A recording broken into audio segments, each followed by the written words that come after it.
بسم الله الرحمن الرحيم، والصلاة والسلام على أشرف المرسلين سيدنا محمد أفضل الخلق أجمعين وسيدهم عليه أفضل الصلاة والسلام. أما بعد، إن شاء الله إحنا هنبدأ مع بعض دورة التشفير البرمجي بالدوت نت أو الفيجوال بيزك دوت نت.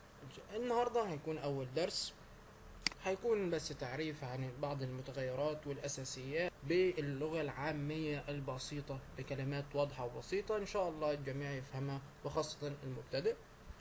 الآن هنبدأ نفتح الفيجوال بيزك، ثم نختار مشروع جديد أي نيو بروجكت، نختار ويندوز فورم ابلكيشن، وبعدين نختار منصة النت فريم ورك، نخليها منصة 2، ونسمي المشروع بتاعنا كمثال الدرس الأول.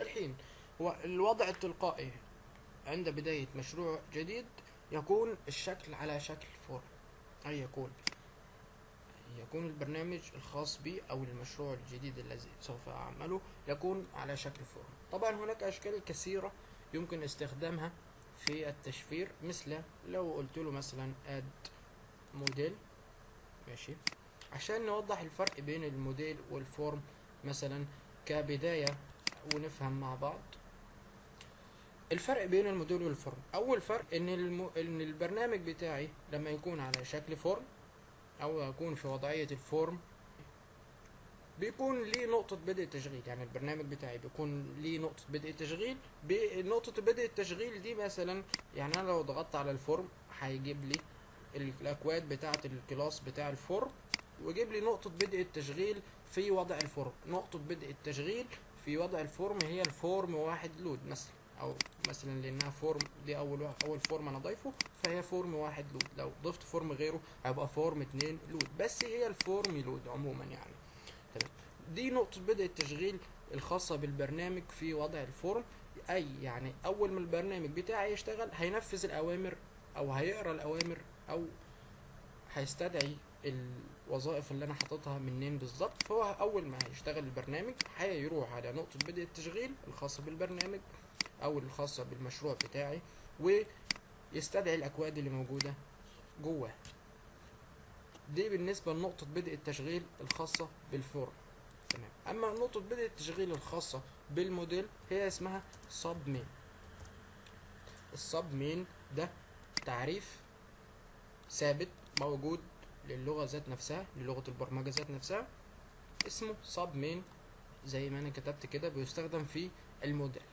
ده اول فرق، وهي هنا ماشي. السب مين هي نقطة بدء التشغيل في شكل الموديل، ده اول فرق. الفرق الثاني، المشروع بتاعي لما يكون في الفورم او لما يبدأ التشغيل من الفورم بيكون الواجهة كده، يعني الواجهة للبرنامج بتاعي تكون مرئية، اي اسمها جي يو اي، ولكن انا اسميها بالعربية الواجهة. يعني اول ما البرنامج بتاعي هيشتغل هيظهر على شكل اللي انا عمال احدد فيه ده. اما بالنسبة للموديل مش هيظهر ليه شكل، يعني اساسا الفورم نقدر نقول بالعامية البسيطة ان الفورم هو عبارة عن موديل، ولكن الفرق فيه انه له واجهة تظهر للمستخدم. ده اول فرق. احنا قلنا نقطة بدء التشغيل في شكل الفورم هي اسمها فورم واحد لود او فورم لود. اما بالنسبة للموديل نقطة بدء التشغيل هي السب مين.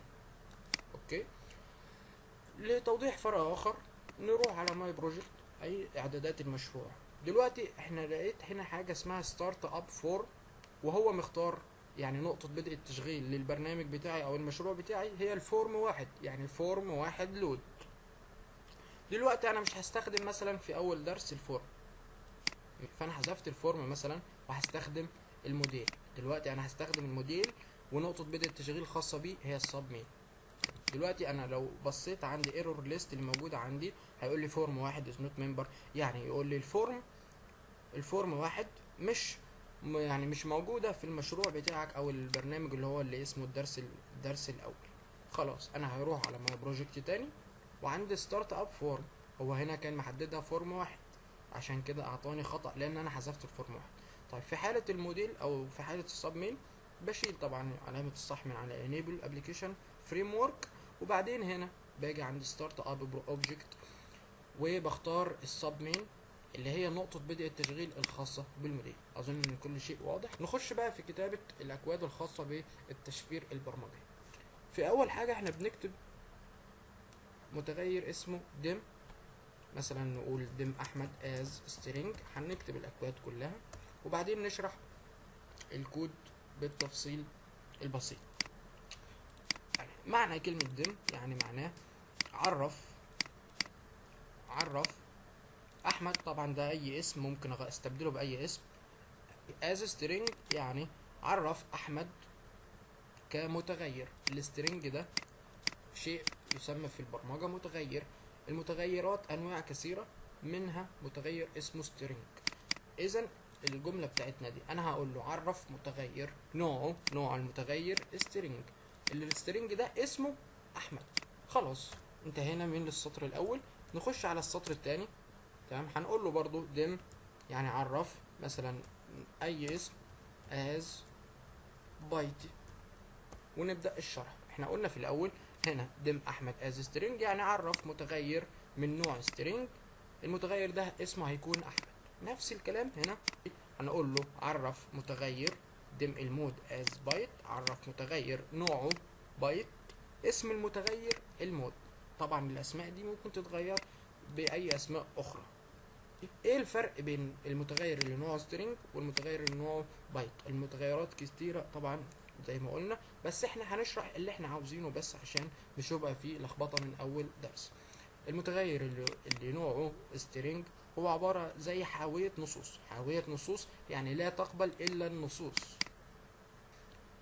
والمتغير اللي نوعه بايت يعني متغير يقبل الملفات التنفيذية. يعني ملفات تنفيذية يعني بالبسيطة يعني المتغير البايت ده هيكون هو السيرفر بتاعنا او السيرفر بتاعنا .exe، يعني الملف التنفيذي بتاعنا. احنا عند الجزئين دول كده نص التشفيرة. لو فهمناهم كويس هنبقى فهمنا التشفيرة او وصلنا ل50%. عملية التشفير البرمجي بتتم بحاجتين. هو اول حاجة نحول السيرفر الى قيم او قيم نصية. قيم نصية طبعا في خوارزميات كتير.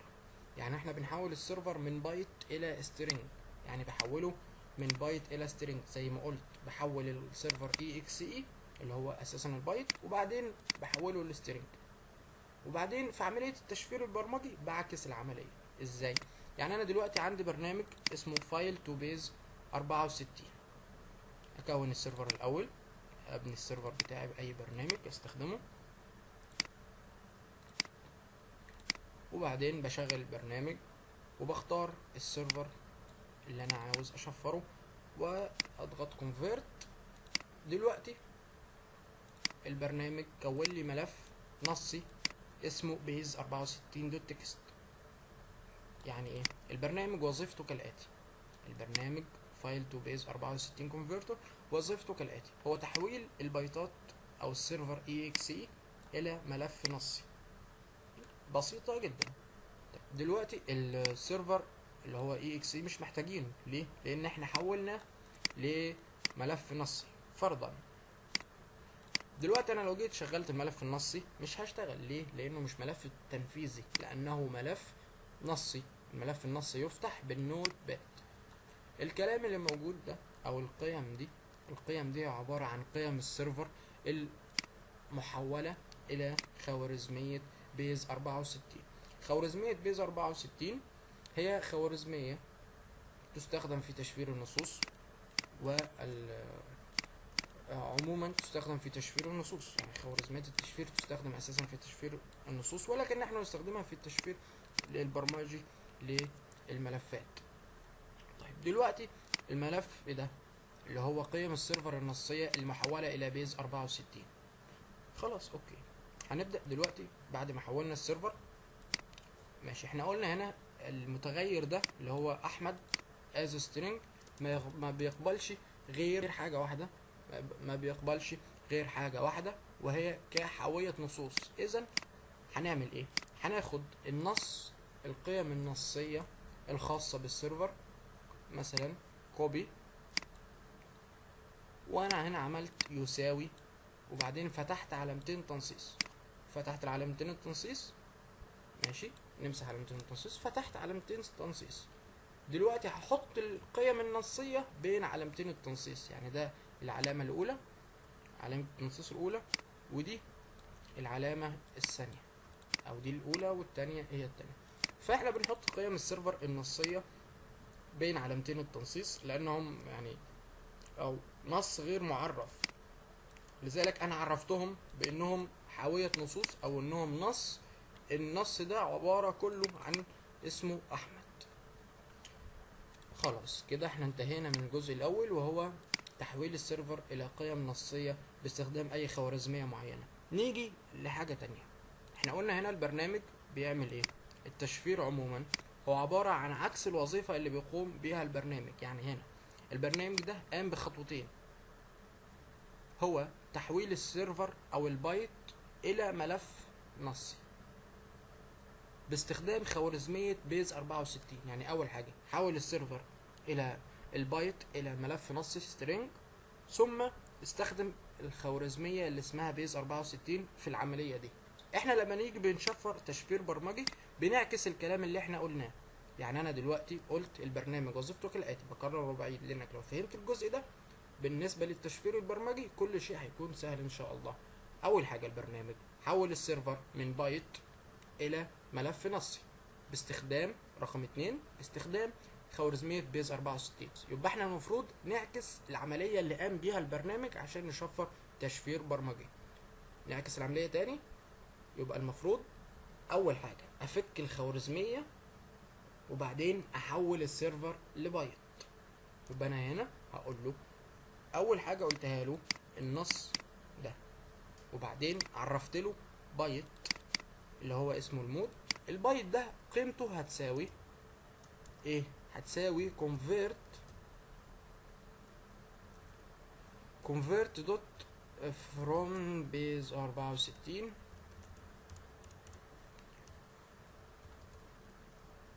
وبعدين هختار القيم النصية اللي انا وضعتها في حاوية النص اللي انا سميتها احمد.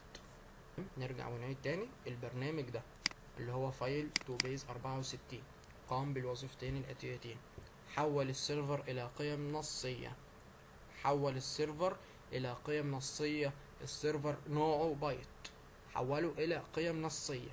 احنا عايزين نعكس العملية ليه؟ عشان نستخدمها في التشفير البرمجي. خلاص ادي القيم النصية الخاصة بالسيرفر، وبعدين دم المود از بايت هي تحويل تلك القيم النصية المشفرة بخوارزمية بيز 64. طبعا البيز 64 السطر اللي انا او الاستدعاء اللي انا كاتبه الخاص بفك الخوارزمية، طبعا هي خوارزمية اساسية وبدائية موجودة في جميع لغات البرمجة، اي لا تحتاج الى فانكشنات او وظائف اخرى او ان انا اضيف اي اكواد جديدة خاصة بتلك الخوارزمية. ليه؟ لانها معرفة، يعني الخوارزمية الاساسية المعرفة لدى جميع لغات البرمجة. تمام كده انتهينا من الجزء ده، وهو الجزء الخاص بتحويل السيرفر الى قيم نصية، وهذه القيم النصية تكون قيم مشفرة. طب دلوقتي احنا كده يعتبر انتهينا من عملية التشفير البرمجي. لسه حاجة، انا لو عملت المشروع بتاعي على كده وعملت بيلد، السيرفر اللي انا مشفره مش هيشتغل. ليه؟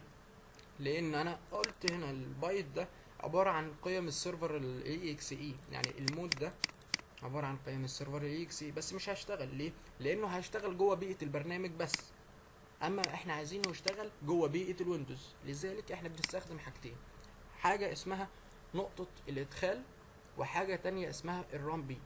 ليه؟ عشان نشغل السيرفر بتاعي خارج بيئة البرنامج وجوه بيئة الويندوز. يعني يا ريت الجزء ده يكون واضح، لان احنا مش عايزين نتكلم فيه كتير لان احنا مش محتاجينه اساسا في الدرس بتاعنا.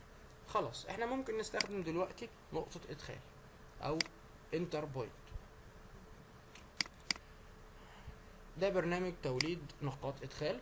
احنا مش عاوزين البرنامج، احنا عاوزين نقطة ادخال كمثال بسيط هنستخدمها في الدرس الاول. طبعا دلوقتي نقطة الادخال دي بتحتاج استدعاء لدالة من دوال الويندوز.